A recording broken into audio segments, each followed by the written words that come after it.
வீரப்பனை எவராலும் பிடிக்க முடியாது. ஏன் இந்திய இராணுவம் வந்தாலும் கூட பிடிக்க முடியாது என்ற கர்ஜனைகள் அன்றைய நாளில் பெரும் முழக்கமாகவே இருந்தது. அப்படிப்பட்ட வீரப்பன் 3 முறை சிறைப்பிடிக்கப்பட்டார் என்றால் நீங்கள் நம்பவா போகிறீர்கள்? பெரும்பாலானோருக்கு இது தெரியவே தெரியாது. வீரப்பன் பிறப்பிலும் நல்லவன், வளர்ந்ததிலும் நல்லவன், கடைசி காலத்தில் வீழ்ந்து போனதிலும் நல்லவனாகவே பார்க்கப்பட்டான் அந்த மனிதன். வீரப்பனை ஒரு கோணத்திலிருந்து அலசும் பொழுது உண்மையில் அவன் நல்லவன் என்பதுதான் தெரிகிறது. ஆனால் அவன் நல்லவனாக வாழ முடியாமல் திசை திருப்பி விடப்பட்ட மூவரால் அப்பாவி வீரப்பன் மற்றவர்கள் திட்டம் போட்டு செய்த தவறான செயல்களுக்கெல்லாம் பொறுப்பேற்க வேண்டிய நிலைக்கு தள்ளப்பட்டான் அந்த வீரப்பன் என்பதுதான் உண்மை. அப்பாவி வீரப்பனை சதிவலையில் விழச் செய்து பாதகனாக மாற்றிய அந்த மூவர் யார்? அவர்கள் அடைந்த ஆதாயம் என்ன? வீரப்பன் நிலை தடுமாறியது ஏன்? இவற்றுக்கெல்லாம் உண்மையை தேடிச் செல்வோம். 1945ஆம் ஆண்டு வீரப்பனின் முன்னோர் குடும்பம் தமிழக எல்லையில் இருந்த சிங்காபுரம் என்ற கிராமத்திலிருந்து கர்நாடகா எல்லையில் உள்ள சங்கம்பாடி கிராமத்திற்கு குடிபெயர்ந்து சென்றபொழுது குடியிருக்க வீடோ நிலமோ கால்நடைகளோ கூட அவர்களிடத்தில் அன்று இருக்கவில்லை. 1952 அந்த கிராமத்தில் தான் வீரப்பன் பிறந்தார். வீரப்பனின் மூத்த அண்ணன் கூசா மாதையன் வீரப்பனை முழுக்க முழுக்க தவறாக வழி நடத்தியவன் அந்த பேர்வழி. அடுத்தது அவனது தம்பி அர்ஜுனன். உண்மையில் மூவரையும் ஒரு தராசில் வைத்து எடை போட்டிருந்தால் நல்ல குணம் கொண்டவனாக அர்ஜுனன் மட்டுமே. இவனுக்கு வீரப்பன் மீது அதிக பாசம். இளைஞர்களாக வாழும்பொழுது வீரப்பனும் அவனது தம்பி அர்ஜுனனும் மிகவும் நல்லவர்களாகவே வளர்ந்துள்ளனர். குடும்பத்தில் மூத்தவனான கூசா மாதையன் மட்டும் ஏராளமான குற்ற எண்ணம் கொண்டவனாக வளர்ந்தான். குடும்பத்தில் மூத்தவன் என்பதால் கூசா மாதையனின் சொற்கள் வீரப்பனுக்கு அதிகமாக தேவைப்பட்டு போனது அந்த இளம் வயதில். அந்த மாதையனுக்கு பெண்கள் சகவாசம் அதிகம். உறவு முறைகளை கூட பார்க்காதவன். அவன் விரும்பிய எதையும் அடைய வேண்டும் என்ற எண்ணம் கொண்டவன். பிறர் சொத்துக்களை அபகரிப்பதிலும் மற்றவர்களுக்கு தவறான வழி செயல்களை எல்லாம் கூறி மற்றவர்களையும் தன்னை சார்ந்தே இருக்க வேண்டும் என்ற எண்ணம் கொண்டவன் அந்த மாதையன். அண்ணன் ஆரம்ப காலகட்டத்தில் வீரப்பனுக்கு தவறான பாதைகள் காட்டி வழி நடத்தியவன். குடி பழக்கமும் அதிகமும் கொண்டவன் அந்த மாதையன். வீரப்பனின் அடிமட்ட தவறுகள் இங்கிருந்து தான் ஆரம்பமாயின. அதனால் தாய் பொன்னம்மாளின் அறிவுரை கூட அன்று வீரப்பனுக்கு ஏற்கும் மனநிலை இல்லாமல் போயிற்று. 1977ஆம் ஆண்டு வீரப்பனின் தந்தை கூசா முனுசாமி இறந்த பிறகு பிழைப்புக்காக அன்று 15 வயது சிறுவனாயிருந்த வீரப்பன் தங்களிடத்தில் சொந்த ஆடு மாடுகள் ஏதும் இல்லாததால் கூலிக்காக மற்றவர்களின் மாடுகளை மேய்த்து கொண்டிருந்தான். அதில் கிடைக்கும் வருவாயை தாயிடம் கொடுத்து விடுவான் வீரப்பன். நல்ல பிள்ளையாக இருந்தான். அன்று அண்ணன் மாதையனிடமிருந்து எந்த கெட்ட குணங்களும் வீரப்பனிடம் அன்று இருக்கவில்லை. சிறுவயதில் ஊரில் நண்பர்கள் அவனுக்கு அதிகம். இரவில் நில ஒளியில் நண்பர்களோடு சேர்ந்து ஆடல் பாடல் என அமர்க்கல்படுத்தி கொண்டிருப்பான் வீரப்பன். ஆன்மீக பக்தியும் அவனுக்கு அதிகம். சிறுவயதில் செங்கப்பாடி கிராமத்தை ஒட்டிய காடுகளில் முயல், உடும்பு, மான், பறவைகள் ஆகியவற்றை எப்படி வேட்டையாடுவது என்பதை வீரப்பன் தனது தந்தையிடம் கற்றுக்கொண்டிருந்தான். வீட்டை விட்டு வீட்டுக்கு தேவையான அசைவ உணவுக்காக நண்பர்களுடன் சென்று வேட்டையாடுவான் வீரப்பன். 1972ஆம் ஆண்டு மத்திய அரசால் வன பாதுகாப்பு சட்டம் போடப்பட்டிருந்ததும் அந்த வீரப்பனுக்கு தெரியவே தெரியாது. கர்நாடக வனத்துறையினர் எப்பொழுதெல்லாம் அந்த கிராமத்து பக்கம் வருகிறார்களோ அப்பொழுதெல்லாம் கிராம மக்களுக்கு எச்சரிக்கை செய்துவிட்டு போவார்கள். அதையெல்லாம் அந்த கிராமத்து மக்களும் இளைஞர்களும் பெரிதாக எடுத்துக்கொள்ள மாட்டார்கள். கட்ட பஞ்சாயத்தும் அவர்கள் சொல்லுவது மட்டுமே சட்டமாக இருந்தது அந்த தனியுலக கிராமத்தில்.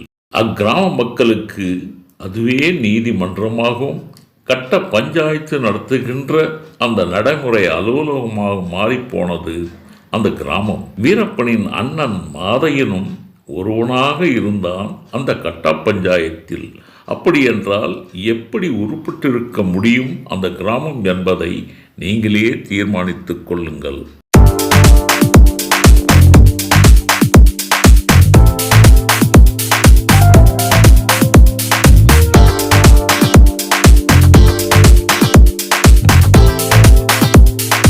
அன்று செங்கப்பாடி கிராமத்தின் மணியக்காரராக இருந்தவர் தன் பொறுப்பில் வைத்திருந்த 8 ஏக்கர் விளைநிலத்தை பிறருக்கு ஆண்டு குத்தகைக்கு விட்டுவிடுவார். அவருக்கு வயதாகி விட்டதாலும் கொல்லேகால் கிராமத்திலிருந்து 75 மைல்கள் வனங்களுக்கு இடையே கடந்து அடிக்கடி ஊருக்கு வர முடியாமற் போனதாலும் செங்கம்பாடி கிராமத்தில் இருந்த அவரின் பெண் காதலியிடம் நிலத்தை கொடுத்துவிட்டு பிழைப்பு நடத்தி கொள்ள விட்டுவிட்டார். 8 ஏக்கர் நிலத்தை குத்தகை எடுத்த கூசா மாதையன் 2 ஆண்டுகள் மட்டுமே குத்தகைக்கான தொகையினை கொடுத்தான். பின்னர் அதனை அபகரித்து கொண்டான். அந்த நிலத்தை மணியக்காரரின் பெண் தோழி குத்தகை தொகையை கேட்கும் பொழுதெல்லாம் வீரப்பனை ஏவிவிட்டு மிரட்டத் தொடங்கினர் அந்த குடும்பத்தினரை. கூசா மாதையனின் சூழ்ச்சி தம்பி வீரப்பனுக்கு அன்று தெரியவே இல்லை. மலை கிராமங்களில் வாழும் கிராம மக்களை மிருகங்களை வேட்டையாடுவதை தடுத்து அங்கிருந்து அப்புறப்படுத்தி கொண்டிருந்தனர் கர்நாடக வனத்துறையினர். இதை அண்ணன் மாதையனிடம் தெரிவித்திருந்தான் வீரப்பன். தவறான அறிவுரை கூறிய மாதையன் மீண்டும் வீரப்பனை வேட்டைக்கு அனுப்பி வைத்தான். 1980ஆம் ஆண்டு ஒரு நாள் நண்பர்களுடன் செங்கப்பாடி காடுகளுக்குள் சென்ற வீரப்பன் ஒரு பெரிய மானை வேட்டையாடி ஊருக்குள் தூக்கி வந்தான். கறி பங்கு போடுவதில் நண்பர்களுக்குள் சிறு சிறு பிரச்சனைகள் ஏற்பட்டு போயின. அதில் ஒருவன் கோபிநத்தம் கிராமத்திற்கு சென்று வனக்காவலரை அழைத்து வந்து விட்டான். வனக்காவலருக்கும் வீரப்பனுக்கும் வாக்குவாதம் அதிகமாக ஏற்பட்டு வனக்காவலரை அடித்து துவைத்து விட்டான் வீரப்பன். எல்லாம் மாதையன் கொடுத்த தைரியம். அடி வாங்கிய கர்நாடக வனக்காவலர்கள் சும்மா இருப்பார்களா? தேடி வந்த வனத்துறையினர் வனத்தில் மறைந்திருந்த வீரப்பனை பிடித்து கொண்டு ராமாவரம் வனச்சரகத்திற்கு கொண்டு செல்ல இழுத்து செல்லப்பட்டான் வீரப்பன். மாலை வேலை என்பதால் வனங்களில் நீண்ட தூரம் செல்ல வேண்டிய கட்டாயம் ஏற்பட்டு போனது. அன்று ஓய்வுக்காக இடையில் நிறுத்தப்பட்டிருந்த ஜீப்பிலிருந்து கீழே குதித்து தப்பித்து காட்டுக்குள் ஓடிவிட்டான் வீரப்பன் அன்று. இதுதான் அரசு துறையில் வீரப்பன் பிடிப்பட்ட முதல் நிகழ்வு. பல நாட்கள் வீரப்பனை தேடிய வனத்துறை கடைசியில் அந்த சிறுவனை தேடுவதையே விட்டுவிட்டனர். காலமும் நகர்ந்தது. 1981ஆம் ஆண்டு அதே செங்கப்பாடி கிராமத்தில் தாசரி நாராயணன் என்பவருக்கு ஊரை ஒட்டியே 2 ஏக்கர் விளைநிலம் இருந்தது. அவருக்கு குடும்ப செலவுக்கு பணம் தேவைப்பட்டதால் நிலத்தை விற்றுவிட முடிவு செய்து தமிழக எல்லை கிராமமான கோவிந்தப்பாடியில் உள்ள ஐயன்னன் சகோதரர்களுக்கு விற்றுவிட்டார் தாசரி. பணம் முழுவதையும் வாங்கிக் கொண்டார். வாங்கிய ஐயன்னன் சகோதரர்களின் விருப்பப்படி 2 ஆண்டுகளாக பதிவு செய்யப்படாமலே நிலம் விடப்பட்டு இருந்தது. தாசரி சீக்கிரம் பதிவு செய்யுங்கள் என சொல்லி இருந்தும் ஐயன்னன் குடும்பத்தார் அந்த நிலத்தை பதிவு செய்யாமலே இருந்து விட்டனர். இதனை கூசா முனுசாமி நன்றாகவே பயன்படுத்தி கொண்டான். அப்பொழுது ஒரு நாள் தாசரியிடம் சென்ற மாதையன், நீங்கள் இந்த ஊருக்காரர், இந்த ஊர் நிலத்தை வேறொரு ஊருக்காரனுக்கு விற்கக்கூடாது, அவர்கள் மோசடிக்காரர்கள் என இல்லாததையும் பொல்லாதையும் தாசரியிடம் போட்டு கொடுத்தான் அந்த மாதையன். இதை பெரிதாக நம்பிவிட்டார். எனவே கொடுத்த காசு திருப்பி கொடுத்து விடுங்கள், நிலத்தை மட்டும் அவர்களுக்கு கொடுக்க வேண்டாம் என்று ஆணையம் இட்டுவிட்டான் மாதையன். மறுபுறம் ஐயன் நிலத்தை வாங்கிய ஐயன் குடும்பத்தாரை ரகசியமாக சந்தித்தான் அந்த மாதையன். நீங்கள் பணம் கொடுத்து எவ்வளோ நாட்கள் ஆகிறது? அந்த தாசரை மிகவும் மோசமான பேர் வழி. அவன் உங்களை ஏமாற்றி விடுவான். விரைவில் பதிவு செய்து கொள்ளுங்கள், இல்லை என்றால் பணத்தை வாங்கிக் கொள்ளுங்கள் என இப்படியும் போட்டு கொடுத்தான் அந்த மாதையன். இருவருக்கும் இடையே பகைமையை உண்டு பண்ணிவிட்டான் அந்த மாதையன். கடைசியில் இருவரும் சந்தித்த பொழுது வாக்குவாதம் முற்றி ஐயன் குடும்பத்தார் அந்த தாசிரியை அங்கேயே சுட்டு கொன்று விட்டனர். இதுதான் நல்ல சமயம் என எதிர்பார்த்த அந்த கூசா மாதையன் அந்த தாசரி நாராயணனுடைய நிலத்தை தானே அபகரித்து கொள்ள திட்டம் தீட்டினான். அப்பொழுது ஐயனன் குடும்பத்தாரிடம் சமாதானம் பேசுவது போல் ஊருக்கு அழைத்து வரச் சொன்னான் அந்த மாதையன். வீரப்பனிடம் இல்லாததையும் பொல்லாததையும் போட்டு கொடுத்து அவர்களை ஊருக்கு வரவழைத்து தன்னை தயார் நிலைப்படுத்தி கொள்ளச் சொன்னான் அந்த வீரப்பனிடம். வீரப்பனும் தனது கூட்டாளிகளுடன் துப்பாக்கிகளோடு மறைந்திருந்தனர். ஐயனன் குடும்பத்தார் ஐவரும் வந்த அன்று ஐவரையும் போட்டு தள்ளிவிட்டான் இந்த வீரப்பன்.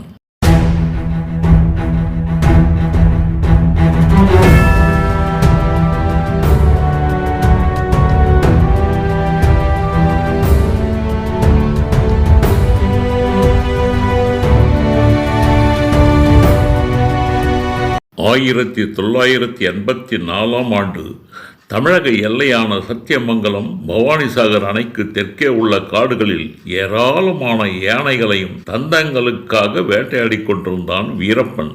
கூடவே ஏராளமான சந்தன மரங்களும் வெட்டி குவிக்கப்பட்டிருந்தது. கேரளாவுக்கு கடத்தப்பட ஏற்பாடு செய்யப்பட்டிருந்தது அந்த நேரத்தில். அப்பொழுது நாட்டு துப்பாக்கி மட்டுமே வீரப்பனிடம் இருந்தது. அவனது குழுக்களிடத்தில் கூட அதிகமாக துப்பாக்கி ஏதும் இருக்கவில்லை. சந்தன மரங்களும் யானைகளும் அதிகமாக வேட்டையாடியதால் அப்பகுதியில் அழிவு நடந்து கொண்டிருந்த விவரங்கள் எல்லாம் அப்பகுதியில் ரேஞ்சராக இருந்த சிதம்பரத்திற்கு ஏராளமான புகார்கள் சென்றன. இவையெல்லாம் அப்பகுதியில் சில அரசுவாதிகளின் துணையோடு நடந்து கொண்டிருந்தன. அப்பொழுது வீரப்பனை தேடத் தொடங்கினார் சத்தியமங்கலம் ரேஞ்சர் சிதம்பரம். அப்பொழுது கர்நாடக மாநில சாம்ராஜ்நகர் மாவட்ட வன அதிகாரியாக ஆந்திராவைச் சேர்ந்த டிசிஎஃப் சீனிவாசராவ் இருந்தார். வீரப்பனின் வேட்டையை தடுக்கவும் அவனை பிடிக்கவும் சிதம்பரமும் சீனிவாசராவும் கூட்டு சேர்ந்தனர். இரு மாநிலங்களுக்கும் இடையே தேடுதல் வேட்டை தீவிரமாக தொடங்கியது. 1986 ஜனவரி 14 பொங்கல் பண்டிகை தினம், அரசு விடுமுறை தினமாக இருந்தது. மாலை வேலை. ரேஞ்சர் சிதம்பரம் ஜீப்பை எடுத்துக்கொண்டு வீரப்பனை தேடினார். ஏற்கனவே இதை அறிந்திருந்த வீரப்பன் தொழில் கூட்டாளியாயிருந்த அண்ணன் மாதையனிடம் தெரிவித்திருந்தான். மாதையனின் அறிவுரையை ஏற்றுக்கொண்டிருந்த வீரப்பன் அன்று சிதம்பரம் வருகைக்கு காத்திருந்தான். கண்ணில் சிதம்பரம் மாட்டிக்கொண்டார். வீரப்பனின் நாட்டு துப்பாக்கி 3 முறை வெடித்தது. ரேஞ்சர் சிதம்பரம் அங்கேயே விழுந்து மாண்டு போனார். வீரப்பன் குழுவினர் தப்பி வடக்கே உள்ள காடுகளுக்குள் சென்று விட்டனர். தமிழகம் மற்றும் கர்நாடக காவல்துறையினர் தீவிரமாக தேடத் தொடங்கினர்.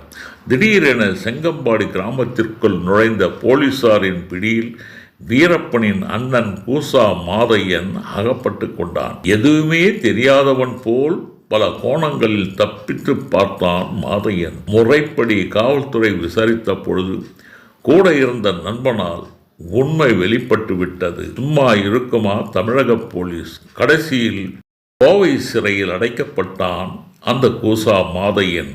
கடைசி காலம் வரை சிறையில் இருந்தே மடிந்து போனான் அவன்.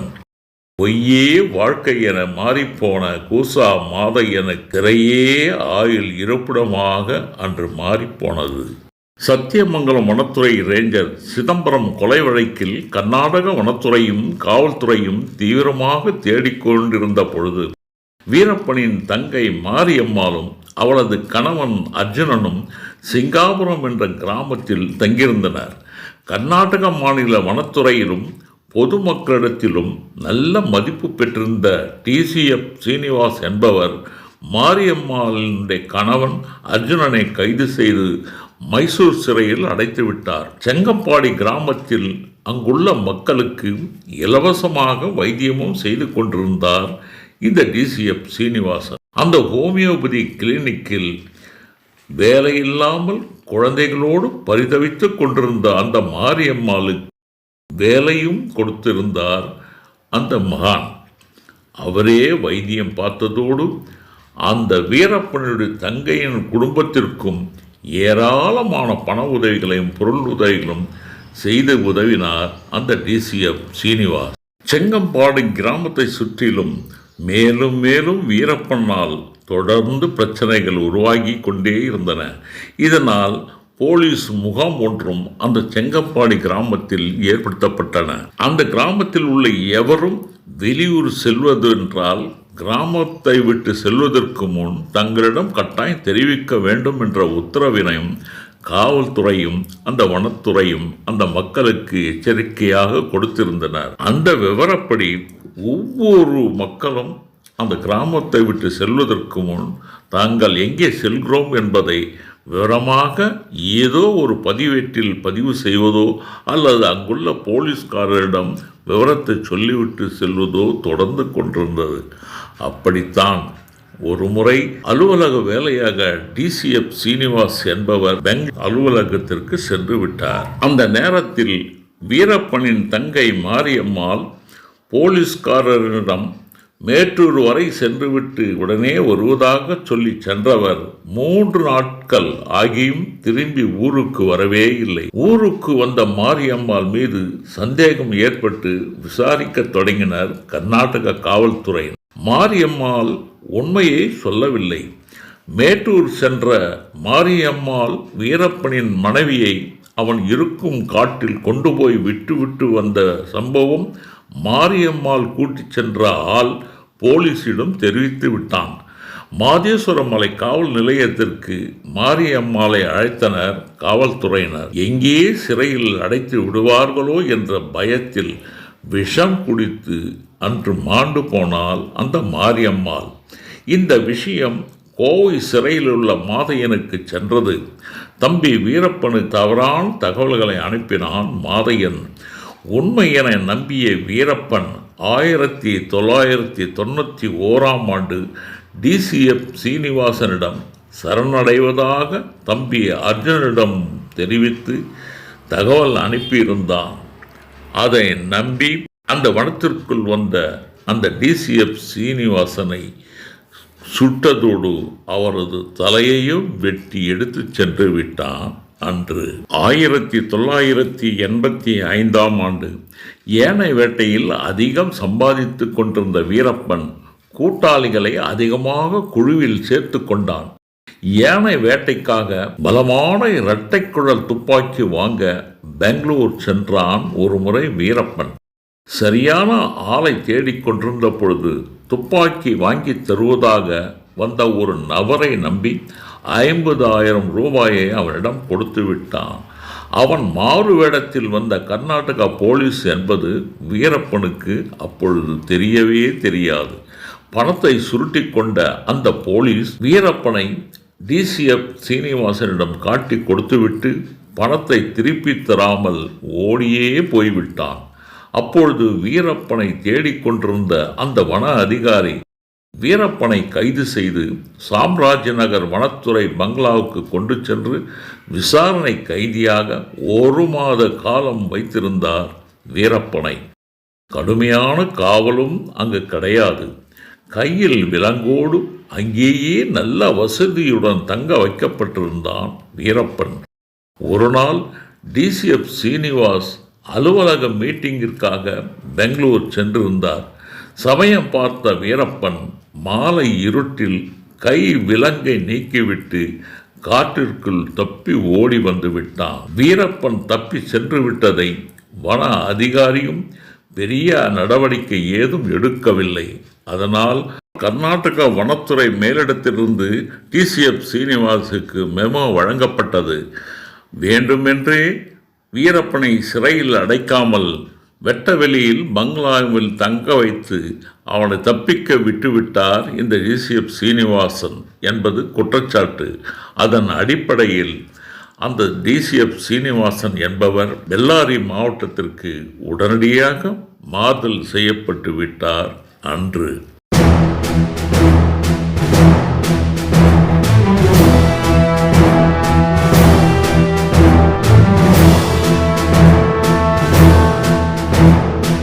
வீரப்பனுக்கு எப்பொழுதும் தனித்துவமான ஒரு குணம் இருந்தது. சென்டினல் ஐலண்ட் இருந்த செங்கப்பாடி கிராமத்திலிருந்து 18 வயதில், அதாவது 1978ஆம் ஆண்டிலிருந்து ஊரிலிருந்தே ஓடி காடுக்குள் மறைந்து போனான் அந்த வீரப்பன். ஊருக்குள் வந்து நிரந்தரமாக வாழ வேண்டும் என்ற ஆசையும் அவனுக்குள் தொடர்ந்து இருந்து கொண்டே இருந்தது. ஆனால் அது நிறைவேறாமலேயே நின்று போனது. அதனால் தன்னை பற்றிய விவரங்களை எல்லாம், தனக்குள்ள ஆசையையும் வெளிப்படுத்த வேண்டும் என்று எண்ணிக்கொண்டிருந்த காலத்தில் வீரப்பனை பற்றிய விவரங்களை வெளியிட வெளிநாட்டு பத்திரிகை குழு ஒன்று 1984ஆம் ஆண்டு இரகசியமாக சந்தித்து வார இதழிலும் பத்திரிகைகளிலும் புகைப்படங்களுடன் வீரப்பனின் செய்திகள் வெளியிடப்பட்டது. அதில் வீரப்பன் தெரிவித்திருந்தது, கர்நாடகத்தில் 60 மலை கிராமங்களும் தமிழக எல்லையில் 40 கிராமங்களும் தனது கட்டுப்பாட்டில் இருப்பதாகவும் அவர்களுக்கான அனைத்து உதவிகளையும் செய்து வருவதாகவும் தெரிவித்திருந்தான் வீரப்பன். இதனால் நிதி ஏதும் தன்னிடம் கிடைக்காமல் ஏராளமாக நன்கொடைகளை கோருவதாகவும் அன்று தெரிவித்திருந்தான் அந்த பத்திரிகையின் வாயிலாக.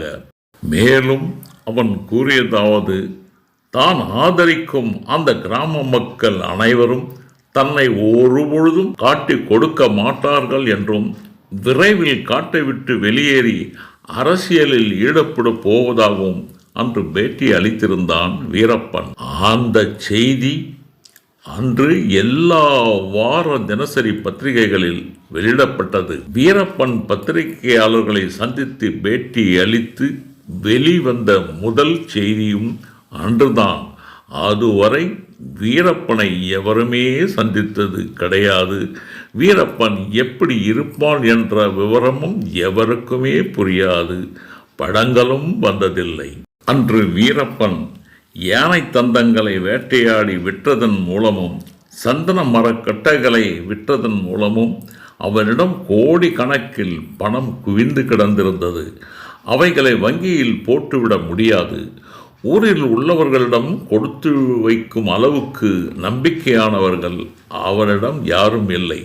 அதனால் காடுகளில் தங்கும் இடங்களில் பிளாஸ்டிக் ட்ரம்களில் நிரப்பி பூமிக்கு அடியிலும் பாறைகளின் பிளவுகளிலும் பெரிய மரங்களின் வேருக்கு அடிகளிலும் புதைத்து வைத்து விடுவார்கள் அவர்களுடைய குழுவினர். அந்த இடங்களில் அவர்களுக்கான அடையாள குறியீடும் செய்து வைத்து தேவைப்படும் பொழுது வந்து எடுத்துக்கொள்வார்கள். இவற்றை எல்லாம் கேரள வனங்களிலிருந்து நக்சலைட்டும் தமிழ் தேசியவாதிகள் என சொல்லிக்கொண்ட நபர்களும் வீரப்பனுக்கு உதவி செய்வது போல் அங்கே வந்து சேர்ந்து கொண்டனர். வீரப்பனுக்கு தவறான வழிகாட்டுதல்களை நடத்தி கொண்டு வீரப்பனின் கோடிக்கணக்கான பணத்தை சுருட்டத் தொடங்கினர்.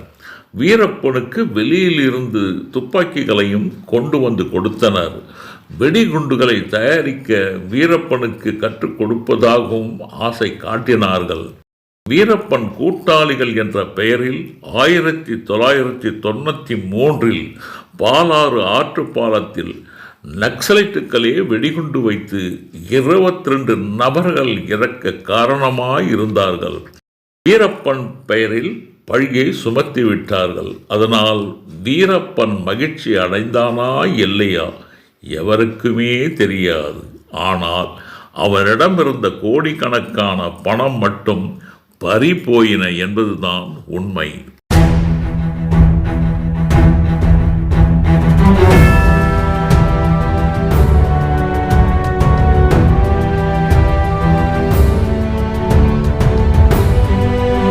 வீரப்பன் பல வகைகளிலும் சேர்த்து வைத்த பணம் கோடி கணக்கில் வைத்திருந்தவை கொஞ்சம் கொஞ்சமாக குறைந்து போனது.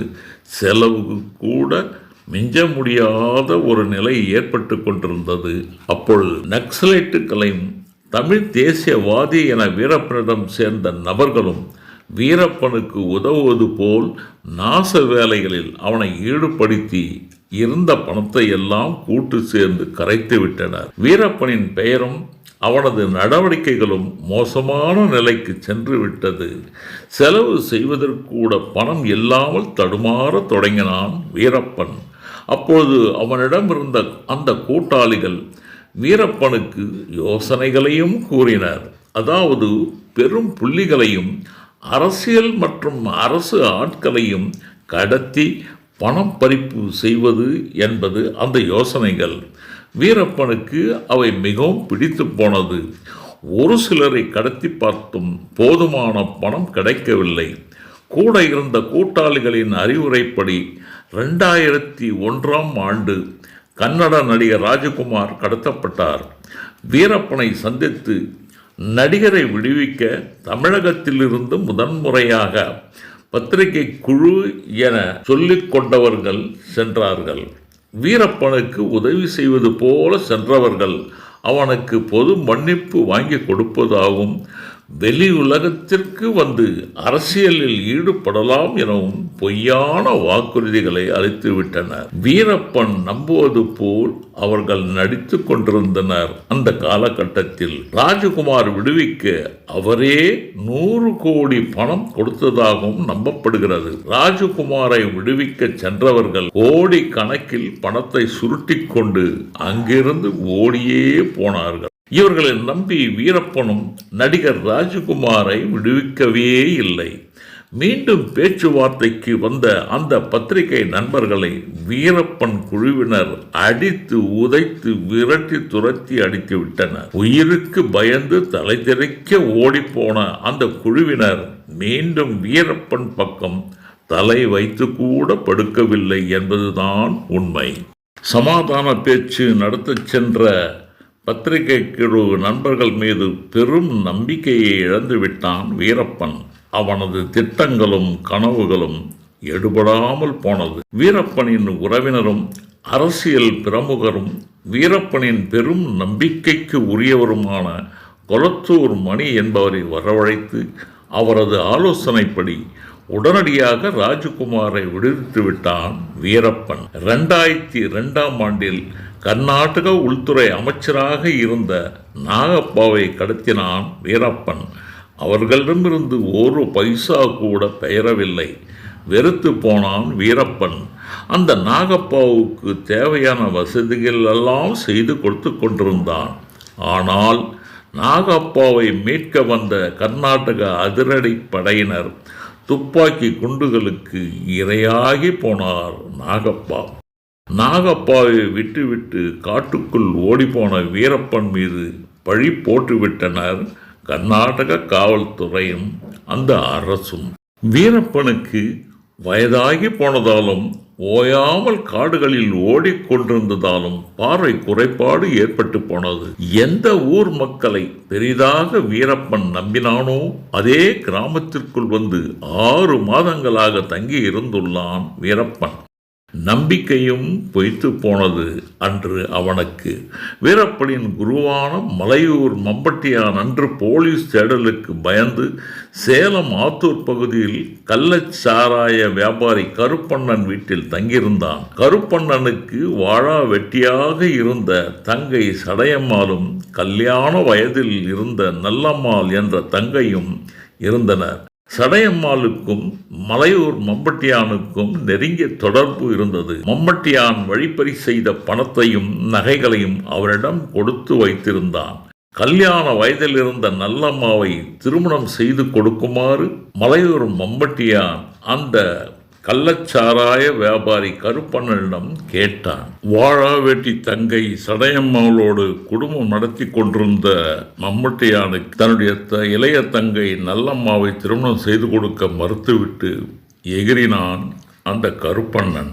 இரவு உணவில் மலையூர் மம்பட்டியான் சாப்பிடுவதற்காக அந்த உணவில் சடையம்மாளிடம் சொல்லியிருந்த கருப்பண்ணன் விஷம் வைத்து அவனை கொன்றுவிடு என கூறியிருந்தான். அதன்படியே அந்த உணவில் விஷம் வைத்து மம்பட்டியானுக்கு வைத்துவிட்டால் சடையம்மாள் அதை உண்டு விட்டு உறங்கி போனான். மம்பட்டியான் காலையில் நல்லபடியாக எழுந்து உட்கார்ந்து கொண்டான். விஷம் வைத்ததை அவன் எப்படியோ உணர்ந்து கொண்டு சடையம்மாளிடமும் கருப்பனிடமும் கடுமையாக சண்டையிட்டான். இதை உணர்ந்து கொண்ட அந்த கருப்பண்ணன் இனிமேல் இவனோடு சகவாசம் வைக்கக்கூடாது, அவனால் தனக்கு ஆபத்து நேரப்போகிறது என்பதை உணர்ந்து கொண்ட அந்த கருப்பண்ணன் போலீசார் கொடுத்து வைத்திருந்த துப்பாக்கியை எடுத்து 3 முறை அந்த மலையூர் மம்பட்டியானை சுட்டு வீழ்த்தி விட்டான். அதற்காக கருப்பண்ணனுக்கு கிடைத்த பரிசு 5 ஏக்கர் நிலமும் 5000 பணமும் அந்நாளில் கிடைத்தது. 2004ஆம் ஆண்டு வீரப்பனுக்கும் அதே நிலைதான் ஏற்பட்டு போனது. கடைசி காலத்தில் புகலிடம் தேடி எந்த கிராமத்திற்கு வந்தானோ அதே கிராமத்தைச் சேர்ந்தவர்கள் வீரப்பனுக்கு உணவில் விஷம் வைத்து கொடுத்து விட்டனர். ஆனால் வீரப்பனோ இறக்கவில்லை. மயக்க நிலையில் கிடந்தவனை போலீசார் சுற்றி வளைத்து அந்த கிராமத்திலேயே துப்பாக்கி குண்டுகளுக்கு வீரப்பனை இரையாக்கி விட்டனர். நம்பிக்கையின் அடிப்படையில் வீரப்பன் யாரையெல்லாம் நம்பினானோ அவையெல்லாம் அன்று பொய்த்து போயின அவன் வாழ்க்கையில்.